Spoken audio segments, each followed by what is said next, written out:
I don't care. I want him to hear. This is the Pregame Show, your early morning shot of sports on 95.7 The Game. Come on!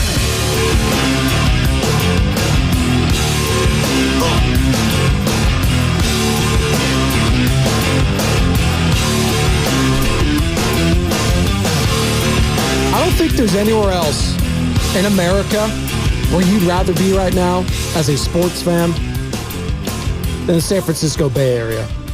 I mean, are you kidding me yesterday? I don't know where to start. Do we start with what took place last night in Oklahoma City, where the Golden State Warriors layeth the smacketh down on what was presumably the best team in the Western Conference, the Oklahoma City Thunder? No Chet Holmgren. I don't care. Jonathan Kuminga.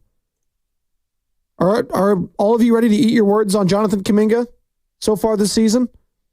Because this looks like a guy that's coming off the bench, buying into his role, and is balling right now. 20 points for him. Oh, Chef Curry? Yeah. He's picking up where he left off in the Olympics. Still top 5 player, maybe playing like the best player in the league at times still. 36 for him. Or do you want to rewind a little bit before that game even took place, where we might have had the craziest Niners win I could remember in God knows how long. I mean, we got special teamers fighting with offensive players. We've got Jake Moody coming back from the IR, missing 3 field goals. We've got Baker Mayfield with one of the sickest stiff arms on Nick Bosa I've ever seen. I mean, I thought the game was over. How many? Raise your hand. It's okay. This is an auditory medium, but raise your hand. After Baker Mayfield completed that stiff arm pass to extend it on 4th down, you're like, we're going to lose this game. Come on, Niners. It's okay to admit it. You felt like you were going to lose that game. And for a second, it looked to be that way. They tied it up. And we had redemption in the form of one, Jake Moody. Kick is up, and it is up and through. It's good. The 49ers win it. Kevin Burkhardt on the call, along with a Tom Brady chuckle there via Fox Sports. Niners 23, Bucks 20, Warriors 127, Thunder 116. That's a nice little pick-me-up heading into a holiday for a lot of you. And if you're on holiday break, if you're up this early and you're working, I appreciate you chiming in. 888-957-9570. Appreciate you tuning in, whether it's on the Odyssey app. That is free. Download that bad boy. Take us wherever you need to go. Also, we are streaming on Twitch, Twitter, and YouTube, all powered by First NorCal Credit Union. If you are driving this morning, please be safe. It is wet on those roadways. I did not expect rain this morning, but maybe the Warriors flew in overnight and brought a little of that splash with them. You like that? Huh? You like that? I'm feeling good. You should feel good right now, too. Niners, they're back to their winning ways. Now, they're 5-4. They're still second place in your own division. We'll wait and see what's going on with the Los Angeles Rams, who get back in action tonight against the Miami Dolphins on Monday Night Football down at SoFi Stadium. Our producer Ken's going to be down there. Big Dolphin fan, so he should be excited, although there may not be Tyreek Hill. He has a little bit of a wrist situation. Got to monitor that. But Rams are getting healthier. I think they expect to have Puka Nacua, Cooper Kupp, Kyron Williams, and Matt Stafford.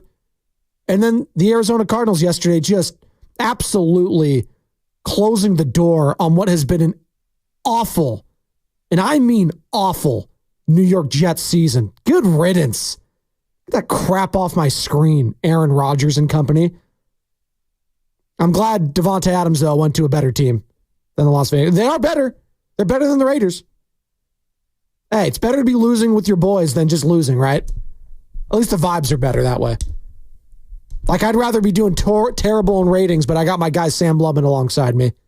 That makes it a little bit better, right? Hey. What a joke of a season there.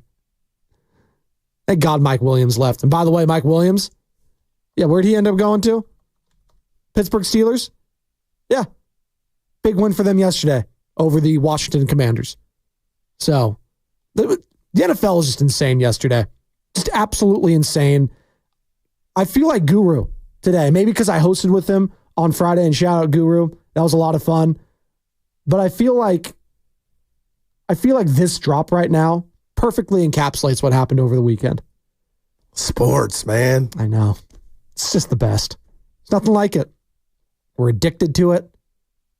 And you know what? Sometimes it's not a healthy addiction. But in the case of yesterday, it was.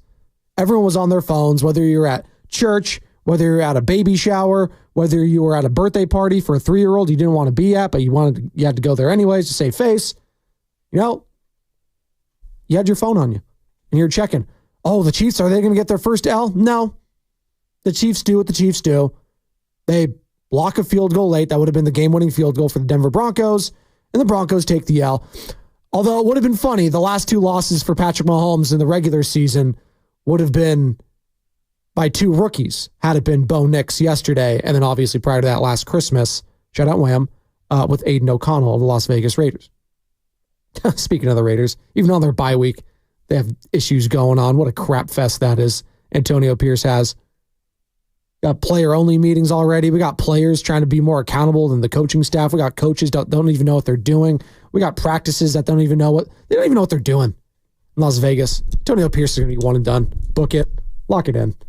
There's a lot of coaches right now that are going to be done that I could already count. Doug Peterson, gone. Jags with another L yesterday to the Minnesota Vikings. No Trevor Lawrence. Mac Jones, come on down. Night. So Dougie P, pack your bags. You're getting mad at the media. We've got Mike McCarthy. Night. See you later. Dallas took the L yesterday. Philadelphia Eagles. It's the team right now. That's the team. Although the Detroit Lions were impressive yesterday. Come from behind victory for them. Dan Campbell's not going anywhere. But McCarthy, Dougie P, Antonio Pierce, I think he's gone. That's 3 coaches right there.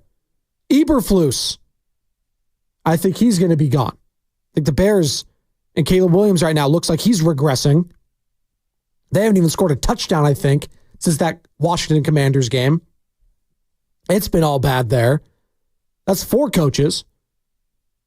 The interim, Ulbrich, he's probably out for the Jets, you would assume. So that's already 5, and Robert Saleh is already gone. So that's 5 coach openings that I could count right now.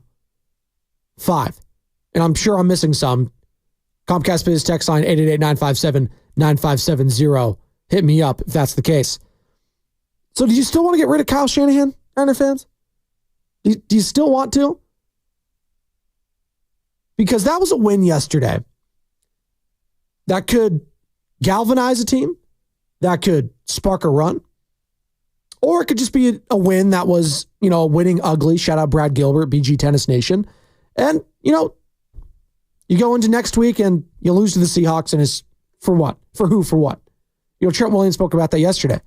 He's like, yeah, this is great, but if you do this next week, you can lose. It's a week-to-week league. Momentum, And it's kind of how we felt about the game yesterday. And I asked this to Sam when I sat down, and I was like, do you feel better or worse about the team after that win?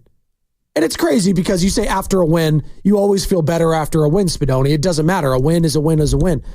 Yeah, you're over 500. Ricky Pearsall had a hell of a game yesterday. His best game as a pro easily. He had a touchdown, his first career touchdown. Slick Rick looked great. His connection with Brock Purdy is amazing right now. And Brock Purdy, give him his flowers. Are you kidding me? Brock Purdy. And I got this stat yesterday. It came across my timeline. I put it in the chat, as the chat's just all over the place with everything because there's just so much happening yesterday. So these are quarterbacks compared to Brock Purdy. So quarterbacks that are drafted first overall that are in the league right now. And this is their first 29 starts. So we got Stafford, 60 touchdowns, 37 interceptions. Again, quarterbacks drafted first overall versus Brock Purdy within their first 29 starts. Stafford, 60-37 touchdown interception ratio. 13-16 win-loss record. That's for Detroit. So, dumpster fire. And again, there's nuance to this, absolutely, but I just want to give people a taste of what we're dealing with this start of Brock Purdy's young career through 29 starts. Baker Mayfield, the guy he played yesterday, obviously drafted number 1 overall out of Oklahoma, Heisman Trophy winner, going to the Browns. Another dumpster fire of a situation. 12-17 win-loss record, 49-35 touchdown interception ratio. Joe Burrow, Joey B, 13-15 record, going to Cincinnati. 53-23 touchdown interception ratio. Pretty freaking good. Jared Goff, 18-11, 47-19 touchdown interception ratio. Then you got Trevor Lawrence, 7-22 win-loss, 29-23 touchdown interception ratio. And then Calamari, a.k.a. Kyler Murray, 12-16-1 win-loss draw record. And then 43-22 touchdown interception ratio. So those are the current starters around the NFL that were drafted number 1 overall in their first 29 starts. Brock Purdy, last overall pick, Mr. Irrelevant a couple years ago.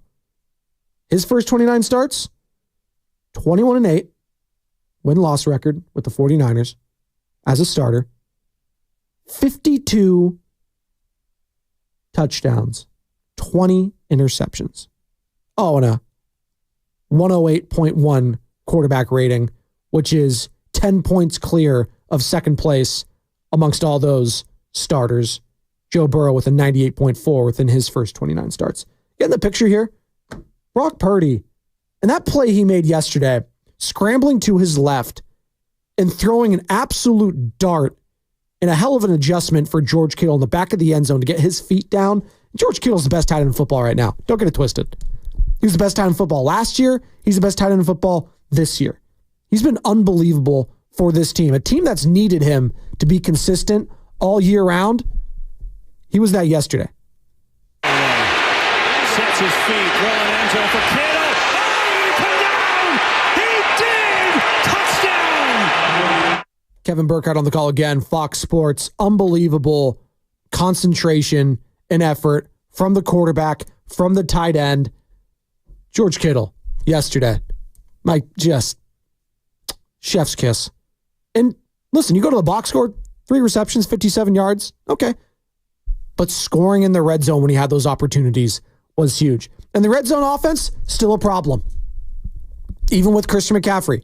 Again, this game didn't solve all the problems for the 49ers. That's why, I kind of asked the question. I posed it. Do you feel better or worse about the 49ers and their chances to win this division after that game? I mean, you got to feel better in one sense because they just got to win 5-4.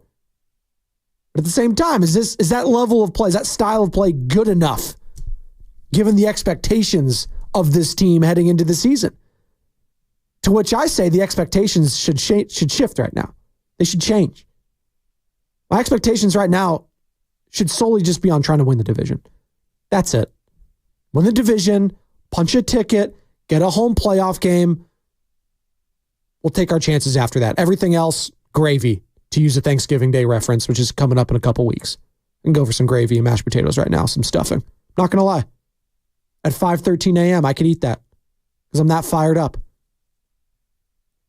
With a side of green tea. That sounds gross. No, I need something like Martinelli's apple cider.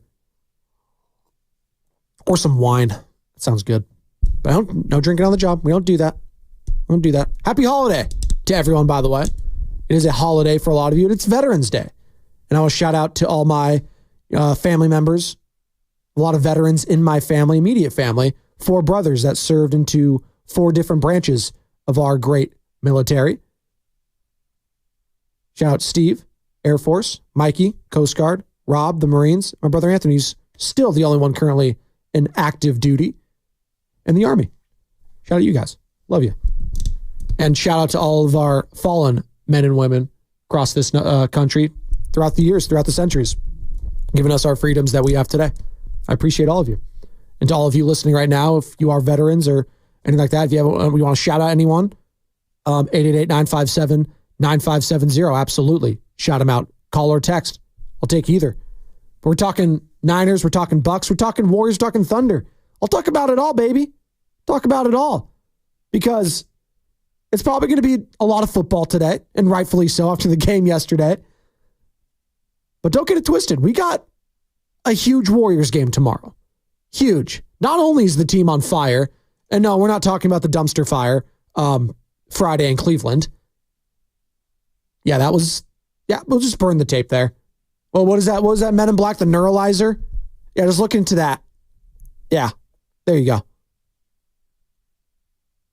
Men in Black has aged so well, by the way. Watched that movie the other week. So good. My favorite part is when they're all trying to fill out the forms and they're in the waiting room. And I'm pretty sure the test was to just pull, who can actually just have the gall to pull the table closest to them, think on their feet. And it was Will Smith. It was a test all along. A test within a test, if you will. Feels like that's what the 49ers have every game. They have their opponent, which is just the basic test, and then they have to test themselves. It's the test within the test. What's it going to be today? Well, yesterday, we talked about this all season. They have not had an all three phases win, where you dominate all three phases. They had a lot of those last year. Something tells me they're not going to have any of them, any win like that at all this season. When you got the special teams, the offense, and the defense all working cohesively. Because yesterday, the red zone offense wasn't great. I thought the 49ers defense played pretty damn well, all things considered, especially that pass defense. Like, you hold Baker Mayfield to 116 yards and just one touchdown, and he had to make some miraculous plays. I was actually, again, go back to the stat line, stuff like that. I don't think Baker had his best game by any means, but he made some plays yesterday where it's just like, man, I can see why Tampa's been a tough out all season long. They're 4-6, but man, I feel like that does not do justice to how good they've been this season. That was a good win for the 49ers yesterday. It was. Against a team that probably not going to make the playoffs. We'll see how things shake out in the NFC South. I think it's the Falcons to lose. Panthers, who actually didn't play horrible, but they also play the Giants, who are not a good team. Overseas in Germany. Yeah, we had overtime in Germany between Danny Dimes and Bryce Young. Man. It was a fun game, though. Again, even the worst teams can put on an entertaining product at times. And Danny Dimes, hey, he salvaged a fantasy performance. Yes, I was down that bad in fantasy because all of you care about my fantasy football team. That I had to start Daniel Jones because Jordan Love was on a bye week. And hell no, I'm not putting in Caleb Williams or a Bryce Young. So I had to stream one Danny Dimes. You know what? Got me 15 points. I'll take it. I got a puncher's chance now against producer Carter in the Weeks League this week. I think I'm down 30 points, and I got Kyron Williams and Raheem Mostert battling it out tonight. So we shall see. Kyle Shanahan, break down that game for us. I basically said I knew they were going to be ready to play. Our guys were. We had a great week of practice, but I was just glad that they were ready to battle because that game was a battle. I told them last night, don't expect this game to be fun. It's going to be grimy out there. It's going to be sticky. This team that is playing too desperate. It's a good team that's lost some games, some close ones, and they're a day before their bye week. So we knew we were going to get their best shot. I thought we had opportunities to run away with it. We didn't. That was on us. But I was so proud of the guys in all three phases, how they rebounded. I mean, just the struggles, those two struggles in the red zone, coming back and making that big one by Brock and Kittle there. I think it was second goal from the 10. The struggles on special teams, mainly with the missed field goals for Jake to come back at the last one. There's much pressure on him, as you can imagine, on anyone with missing those three in the game. And for him to drill that was huge. And even I didn't put the muff punt on Jake. He's got to catch it, but just Luke get in his way. He's got to get out of his way. That's a problem. But him to come back and make a big play, returning it later. And the defense, who I thought was solid all game, but those huge penalties on that last drive, to have those, you can just see the way it's going. For them to still hold them to a field goal, I thought was huge. And it gave us a chance to answer there at the end. All right, Kyle. Biggest news of the day. Everyone's talking about it. The scuffle. Deebo Samuel, all-pro, getting a little pissed off because his kicker has missed 3 field goals, and he's saying we should be winning this damn game. Told his kicker to, quote, lock in, I guess. Lock in. Well, Tabor Pepper, the long snapper, the guy who's tight with Jake Moody, he didn't appreciate that. And then there was a little scuffle between Deebo and Pepper. Kyle, your thoughts? I don't have much of a take because I didn't see any of it, so I just got told about it. But probably an obvious one. Guys frustrated, and something probably happened, and brothers scuffle a little bit. I didn't see any of it, so I don't know how bad it was, but something I'm not too worried about. We'll fix it. If it hasn't been fixed already, we'll fix it on the plane, and we'll go back to loving each other tomorrow. Oh, brothers, you love that, right? You feel like Tommy Boy there. Brothers don't shake hands. Brothers gotta hug. It's kind of what I felt there. I'm sure they hugged after it. It was, hey, I'll tell you this. Thank God they won, because if they didn't, yikes. Something like that could, I'm not going to say tear apart a locker room, but things can get bad really fast. And you got to put the fire out on that immediately. But after a win, we were in the heat of the moment. It's fine. We all love each other. Hey, we got the win. Sweep it on the rug. Because that's what men do when it comes to that stuff. Whatever. We're not going to let it linger. We don't do that. At least I don't do that. My friends, we don't. Just, you know what? We had an argument. We had a spat. Move on. Kyle, your thoughts on the kicker, though?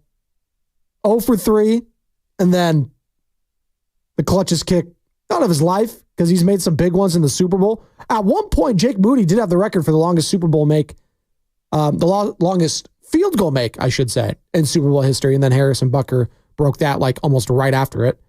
But Kyle Shanahan on his kicker yesterday. I had great confidence all week in him.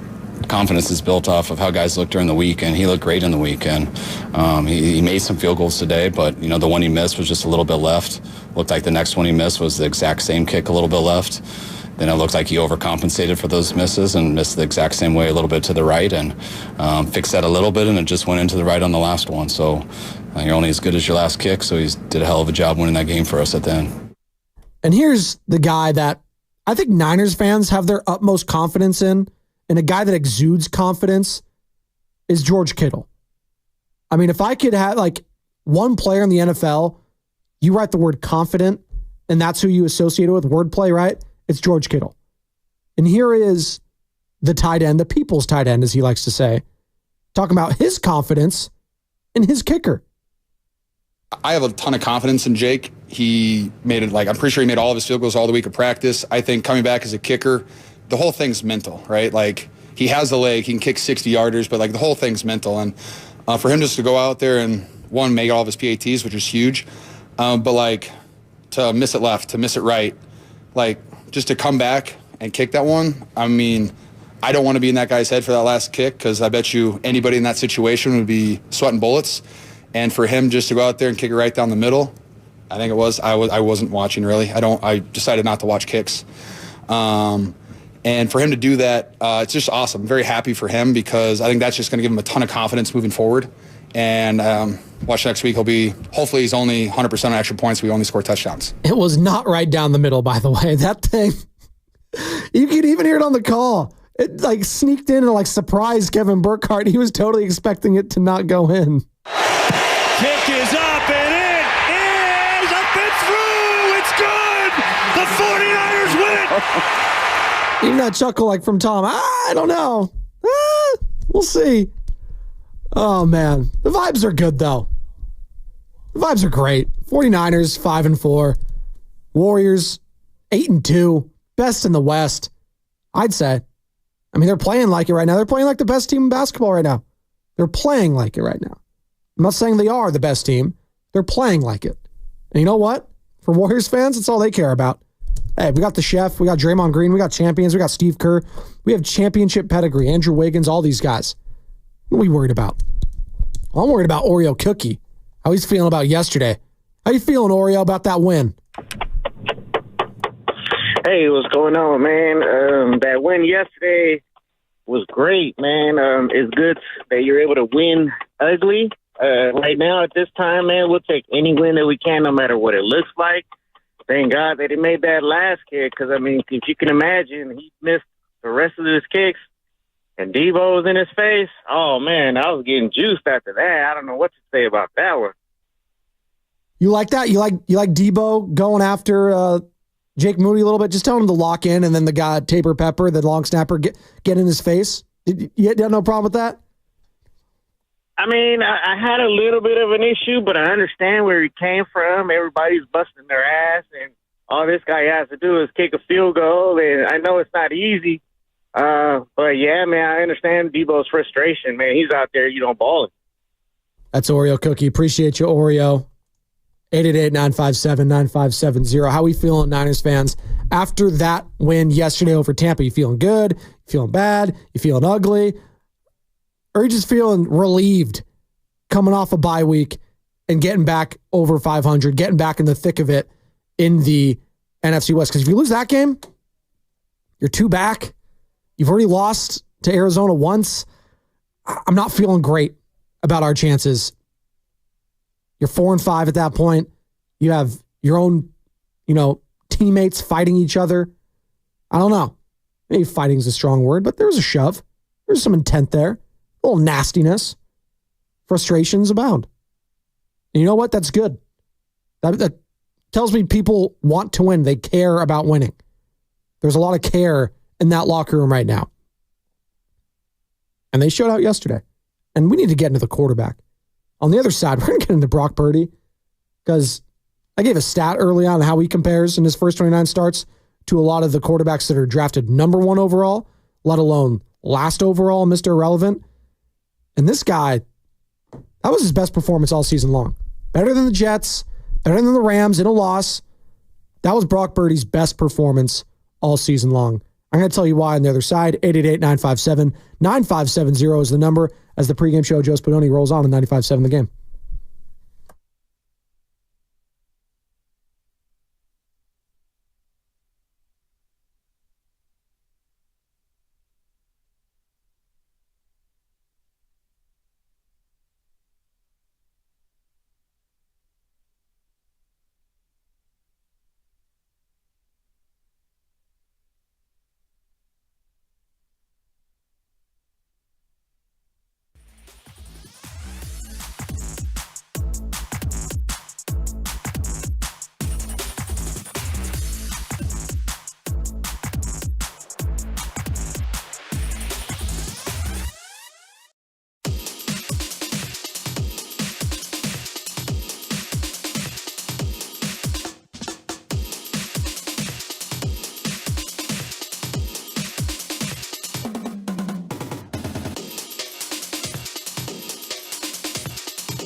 listening to the Pregame Show with Joe Spadoni on 95.7 The Game.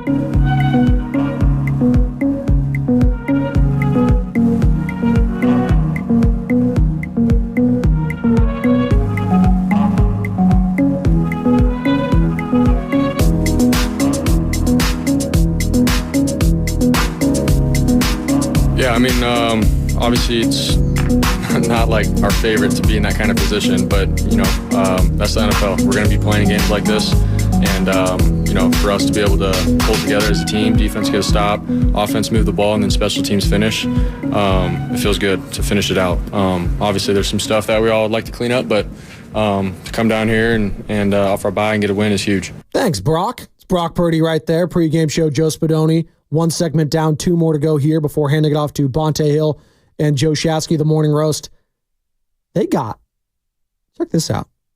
Not only do they have some contests they got to share information about in the next show, and by the way, your opportunity tomorrow to be listening on Clay Day, that's what we're dubbing it, Clay Day, and get it, dubbing it, Clay Day tomorrow, 95.7 The Game, all day, Klay Thompson returning to Golden State for the first time as the opposition. And yes, it's very odd. It's very strange. But we're going to be celebrating him nonetheless as he is going to be wearing a Dallas Mavericks uniform. 3 opportunities tomorrow to win a Klay Thompson Golden State Warriors jersey. Got to be listening tomorrow. We'll give out all that information in the morning roast. Got to be listening there. But 3 opportunities tomorrow to win a Klay Thompson jersey. Plus, today, Jason Kidd, 9 o'clock, courtesy of the River Islands guest line. Jay Kidd, head coach of the Dallas Mavericks and now head coach of one Klay Thompson, going to be joining Bonte Hill and Joe Shasky. So we got Warriors coverage still on lock today, tomorrow. Big win yesterday, 127-116 over the Thunder. They end that road trip emphatically. And nice bounce back after getting boat raced against the Cleveland Cavaliers, who are still undefeated, by the way. What are they, 11-0? First time since the 2016, 2015-16 dubs, right? Damn. It's pretty good. You know what's pretty good? That Niners win yesterday, 23-20 over Tampa. And Bonte, Shasky, and I, we're all just talking in between breaks and just saying that box score for Baker Mayfield, I don't think did justice to how well he actually played yesterday and the plays he was able to make. Again, no Mike Evans, no Chris Godwin, the stiff arm on Bosa, and Bosa had some misplays yesterday. He didn't have his greatest game, I think. He had a sack. He made some plays there late. But the defense in general, I thought, and especially the pass defense, did well yesterday. And that's a game you have to do. Again, I just mentioned it. No Mike Evans, no Chris Godwin, no excuses.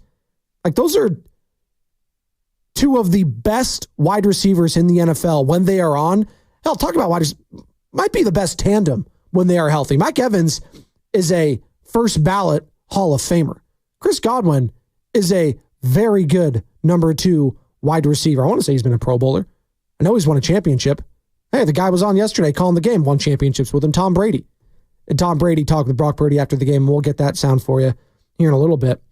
But here is Brock Purdy, the guy that was quarterbacking opposite of Baker, who had just a ho-hum, 25-36, 353 yards, 2 touchdowns. It kind of was. Like, you look up at the box score at the end of the game, it's like, wow, Brock. No turnovers, no fumbles, no interceptions. Just a clean football game from Purdy. Got his weapon back in Christian McCaffrey. Hello, Christian. 13 carries, 39 yards. I would like to see him more than Guerendo in the red zone, personally. And Guerendo, by the way, just 1 carry. Jordan Mason, by the way, just 1 carry. So they didn't run the ball very effectively. And it's very rare when you see a Niners team struggle to run the ball like they did. 22 carries for only 75 yards. Hell, you take away 17 of those scamper yards from Brock Purdy, you're looking at 58 yards rushing. That's not a Kyle Shanahan offense recipe for success, but you know what? They did it through the air. They adjusted. Juwan Jennings, welcome back. 7 receptions, 93 yards. Ricky Pearsall, 4 receptions, 73, including this one. Together, here's Purdy looking to rip it.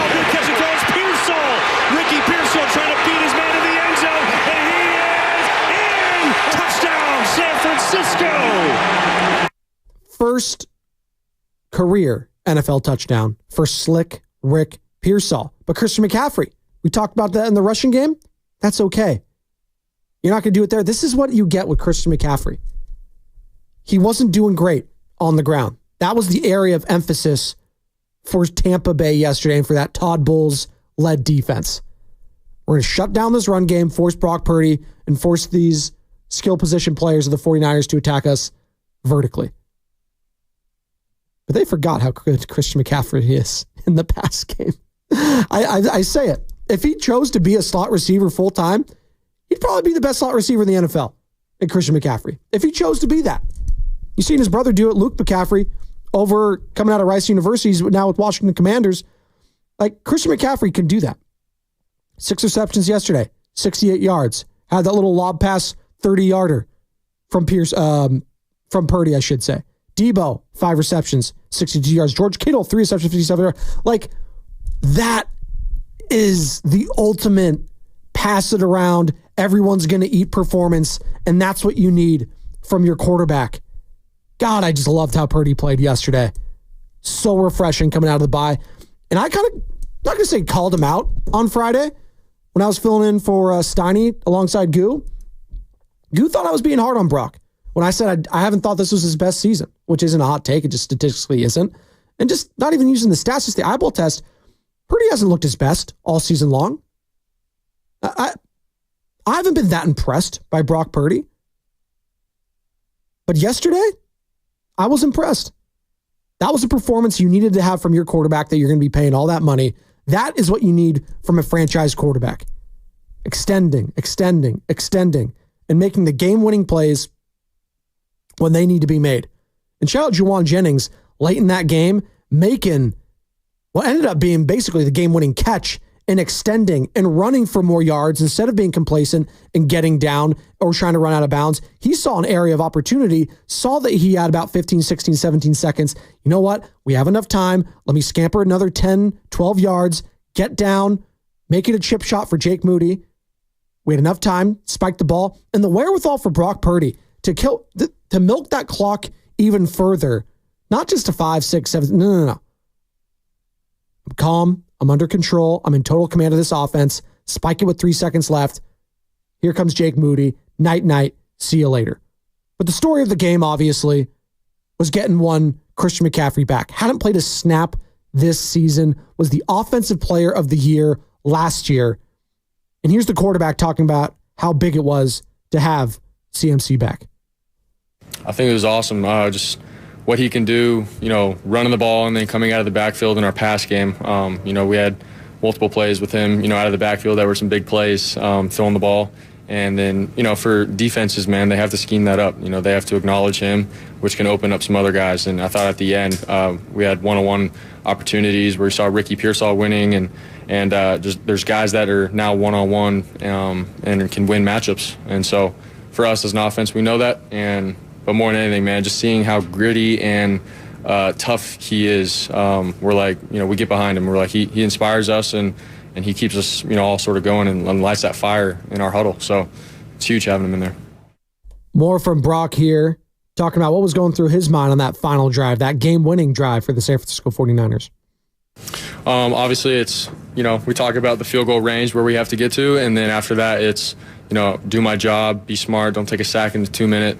And just take what the defense gives me and understand that we have one timeout and just get completions and move the ball and be smart in that regard. So that's what was going through my mind, going through my progressions, keeping it simple as possible, and just trying to execute, throw, and catch.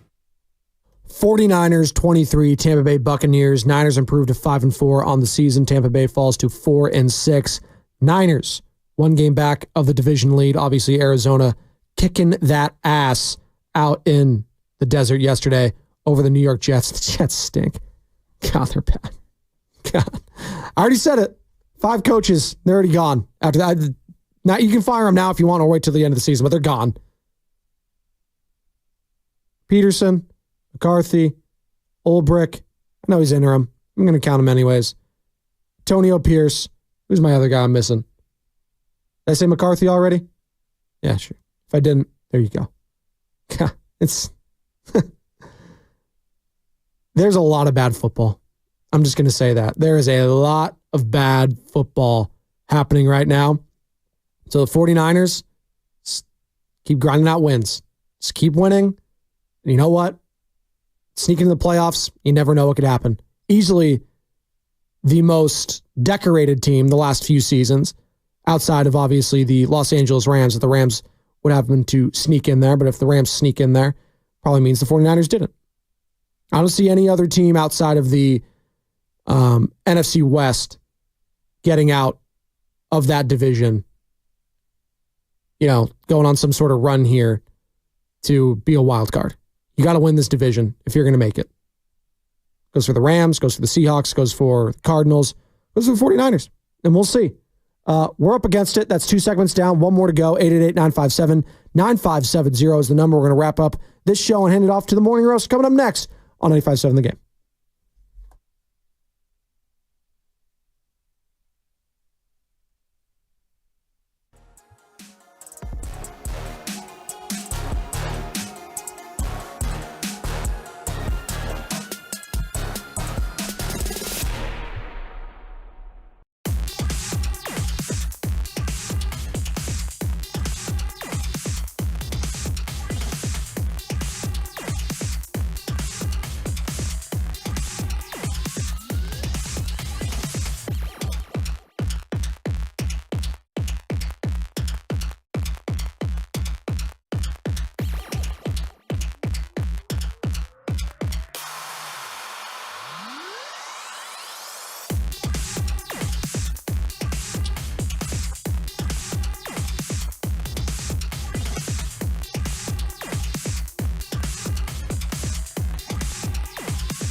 listening to the pregame show with Joe Spadoni on 95.7 The Game.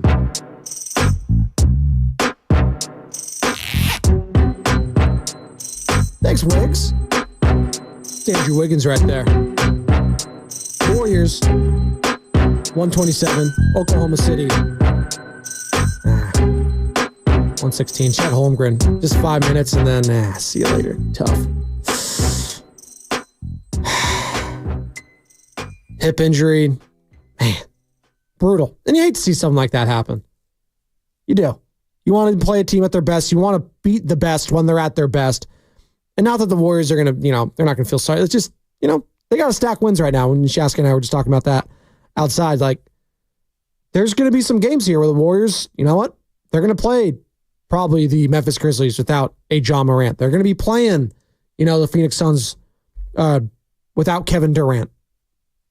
Like, are they supposed to feel sorry for the other team? No, they're supposed to stack wins. Warriors have dealt with injuries. They've dealt with, a bleep show in their past last couple of years, whether it's due to suspension or injury. Like, they're not going to feel sorry for the other team. They're going to go out there and win. And again, it speaks to the Warriors and their depth and their strength in numbers that it doesn't feel like, if I'm missing, a Wiggins or a Kuminga or a Draymond. Hell, even if I miss Steph for a little bit, which they did, I have confidence in this team to step up on all phases and we can win. And speaking of buy-in, and speaking of, players that aren't going to get a lot of playing time or they're not going to play at all, look at a guy like Lindy Waters. Lindy Waters was the talk of the town. Oh, my! People were talking about him starting, and he did at one point. And then look at yesterday. DNP. Kevon Looney, DNP. There's going to be games where you don't play at all. You're not going to get in it, but it's, again, the buy-in from the head coach, from the players, from the assistant coaches, from the ownership. There's buy-in everywhere. Mike Dunleavy, and you can see it right now coming to fruition on the court. This team knows they could beat anybody, whether it's Boston, whether it's Oklahoma City, anytime, anywhere. Now, is it sustainable in a playoff series? I'm very interested to see.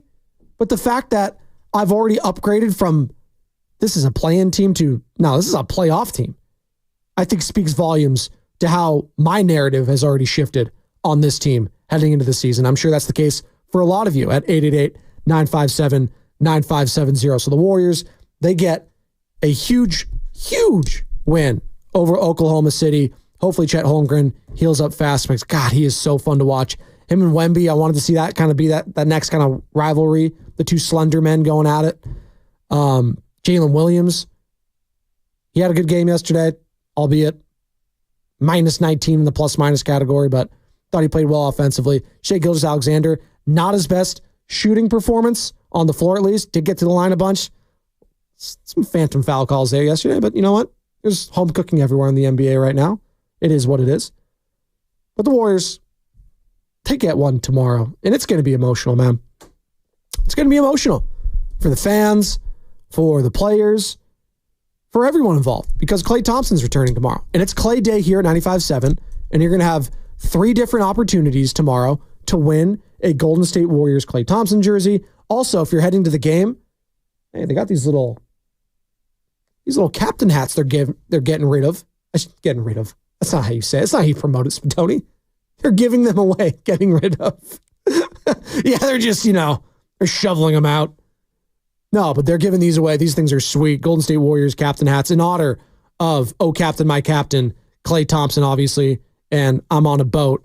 They should have T-Pain come out, right? Are they going to have T-Pain perform at halftime? I'm on a boat. Get the Lonely Island out here. Andy Samberg, I'm sure he's a Warriors fan. Went to Berkeley High. Come on. That sounds almost too perfect to be true. That would be fun, right? Now, there's a lot of cussing in that song. Maybe it's not as family-friendly, but they can do a clean version. Come on. Listen to this, Raymond Ritter. These are just great ideas. Come on. Jimbo Kincaid. But here's the hat, if you're watching on Twitch, Twitter, or YouTube, that they are giving away. And I'm not going to put it on because I kind of look like Gilligan when I do, from Gilligan's Island. But if you want to see me and Goo wore them on Friday. 888-957-9570 as we wrap up this iteration of the pregame show. You guys have been on fire on the Comcast Business text line, from Colin to Texton, Oreo Cookie, my guy. I want to hear from a defensive player, because we've heard from the offense, we've heard from Purdy, we've heard from George Kittle.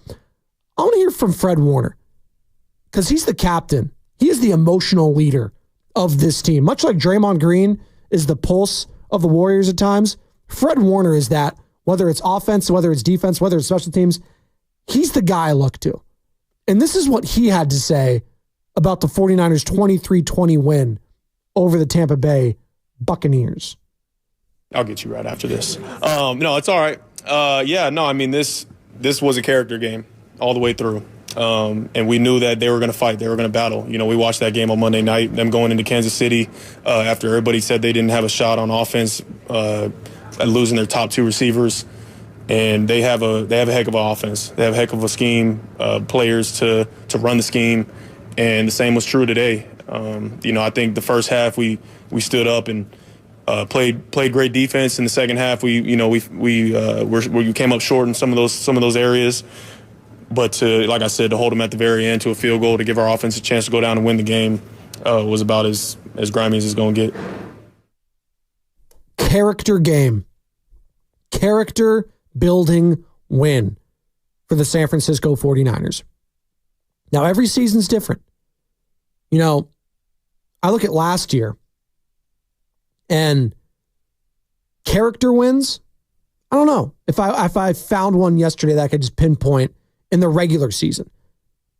There was damn sure character wins in the playoffs, but it was more so like, woo, let's not do that again kind of wins. I didn't feel like the win over the Packers or the Lions. I thought that was like, man, kind of lucky to get past them. If we do that against Kansas City, I don't know if it's going to work out. Now it's kind of the inverse in the Kansas City game. You got the lead and then you blew it instead of vice versa. There's been this weird trend for Kyle Shanahan teams. I shouldn't say weird, but after the bye, they've done pretty freaking well. But this season is just so interesting on multiple levels. I don't know what to make of them. 9 games into their season, I have no idea what to make of the San Francisco 49ers. They're 5-4 and they're a game over 500. Are they a good team? I guess they're above average now that they're not average anymore. Good? Slightly good? I go slightly good. I'm not going great. I'm not going, I don't think they're a contender to win the division, to do much else after that. I don't know. But I'm going to give them this. Christian McCaffrey came back, and it wasn't as great as rushing performance, but you know what? In the passing game, that looked like Christian McCaffrey to me. Looked like they had the training wheels off. He had almost 20 total touches in that game. I'm sure he did if there were some plays called back, whatnot, so on and so forth. So they had the training wheels off. Guerrero, 1 carry. Jordan Mason, 1 carry. Debo got a couple of them, but it was really just Christian McCaffrey and Kyle Shanahan was like, you know what, this isn't working. We're going to throw the ball 36 times. We're going to adjust. And they did. It was 7-6 at halftime. And it was just like, you know what is going on here? Why can't we get things going? Well, probably should have been at one point 13-6. And you should have been up more. But your kicker missed some field goals. And the offense had to pick them up. And they did. And they put him in the situation to win the game. Could you imagine if he had missed that, though? Oh, I would have felt so bad for Jake. Oh, God. Coming off the IR and going 0 for 4, and you're the reason they lost? Oh, that's tough. That would have been tough. But a character win, as Fred Warner calls it, for not just Jake Moody, but for Kyle Shanahan, for Christian McCaffrey, for Brock Purdy. And here's more from Fred Warner talking about if he was concerned that the game was so close towards the end there. I'm not concerned with it. My concern right now is to get better as a team. You have to find a way to win in this league no matter what the situation. You talk about this week, coming out of a bye week against a great team, going cross country, all the time changes, all this and that. There's going to be some rust there, whatever it is, whatever the case. Like, there's so many things that go into winning and losing football games. Yeah, do I wish we blew them out by 30? Of course. But at the end of the day, I want to make sure that we're playing our best ball when it's needed at the end of the season, right? And we look at the tape this game, and you'd much rather learn off of a win than a loss, And so we're going to continue to get better, and that's when we'll find those signature wins for you. It's a great way of putting it. You much rather learn from a win than a loss. Fred Warner there, the captain of that 49ers defense. And dare I say, he's just the captain of the team. I'll follow that man anywhere. God, I love me. Give me the whole team of Fred Warners, and I'll take my chances. 888-957-9570. We're wrapping up this show. Massive show coming up next, though. Bonte Hill, Joe Shasky, Jason Kidd, J. Kidd, Cal Berkeley's own NBA champion. I almost said Super Bowl champion. I don't think he is. NBA champion with the Dallas Mavericks, obviously. Hall of Famer, one of the greatest point guards in the history of basketball, and now head coach of the Dallas Mavericks. And one Klay Thompson. He's going to be joining the show at 9 o'clock to talk about that, to talk about his affiliation with girls sports, girls basketball specifically, and all that and much more. Bonte, Shasky, breaking down the Niners, 23-20 win over Tampa, breaking down the Warriors, 127-116 win over the Thunder. All that coming up next on 95.7 The Game.